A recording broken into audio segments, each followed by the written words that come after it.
Halo semuanya, nama saya Valencia dengan NPM 1846032 dari Program Studi Pariwisata Universitas Internasional Batam. Untuk memenuhi syarat UAS mata kuliah Hukum Bisnis Pariwisata saya, hari ini saya akan membahas mengenai kasus pelanggaran HAKI yang mungkin sudah dikenal luas oleh masyarakat Indonesia, yaitu kasus TAPI versus TASAKU. Nah, bagi yang belum tahu, TAPI adalah singkatan dari Tabungan Anak Pintar Indonesia, yaitu suatu konsep menabung dengan menggunakan sistem pemanfaatan teknologi Electronic Point of Sale atau mesin kasir dan juga Electronic Data Capture dalam fasilitas retail modern yang merupakan ciptaan dari kakak beradik Bambang Widodo dan Endan Trido Rupiati yang telah tercatat dalam Pangkalan Data DJKI sejak tanggal 10 Oktober 2011. Sedangkan TASAKU adalah singkatan dari tabungan saku yang merupakan tabungan berbentuk basic saving account yang merupakan hasil kerjasama dari Bank Sampurna dan Alfamart serta Alfamidi pada tahun 2015. Namun sebenarnya setelah produk TAPI diciptakan pada tahun 2011, tepat pada tanggal 19 November 2014, OJK telah mengeluarkan peraturan yang mengadopsi konsep mirip dengan produk TAPI tersebut. Program tersebut dikenal dengan Program Laku Pandai atau Layanan Keuangan Tanpa Kantor dalam rangka keuangan inklusif. Dan hingga Maret 2019, setidaknya sudah ada 26 bank umum konvensional dan 4 bank umum syariah yang sudah terdaftar sebagai bank penyelenggara dalam program Laku Pandai milik OJK.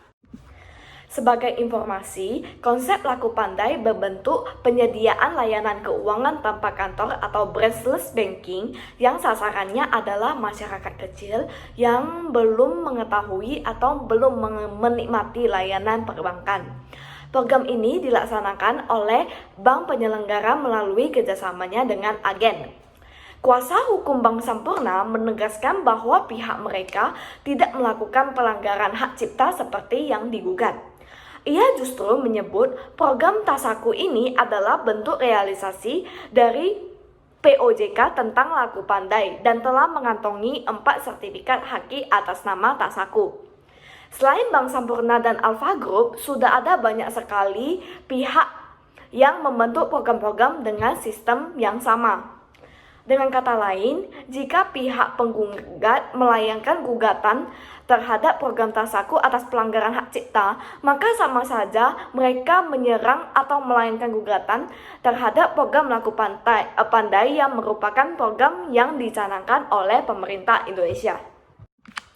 Selain itu, menurut kuasa hukum Bank Sampurna, hak cipta itu timbul setelah suatu ciptaan diwujudkan dalam bentuk nyata. Dalam gugatannya, penggugat menyatakan bahwa TAPI telah diwujudkan dan didaftarkan dalam bentuk buku.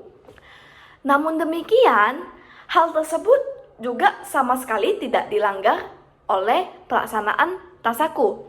Dalam konteks UU nomor 28 tahun 2014 tentang hak cipta, terkait buku secara umum yang masuk dalam kategori pelanggaran adalah memperbanyak atau melakukan penggandaan sebagian atau seluruh isi buku, menerbitkan buku yang mirip, atau menerbitkan buku tanpa menyebutkan penciptanya.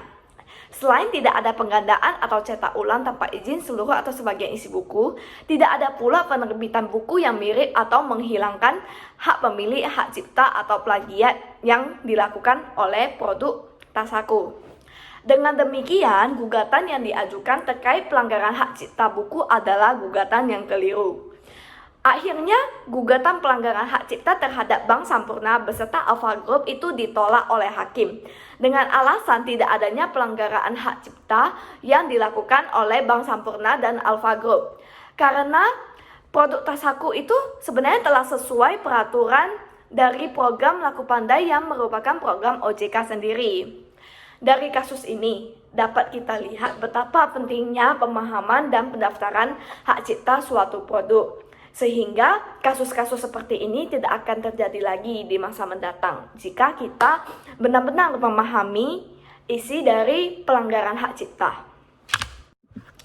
Sekian pembahasan dari saya untuk kasus tapi versus Tasaku ini. Semoga dapat membantu dan mohon maaf jika ada kesalahan dalam pengucapan dan lain-lain. Terima kasih.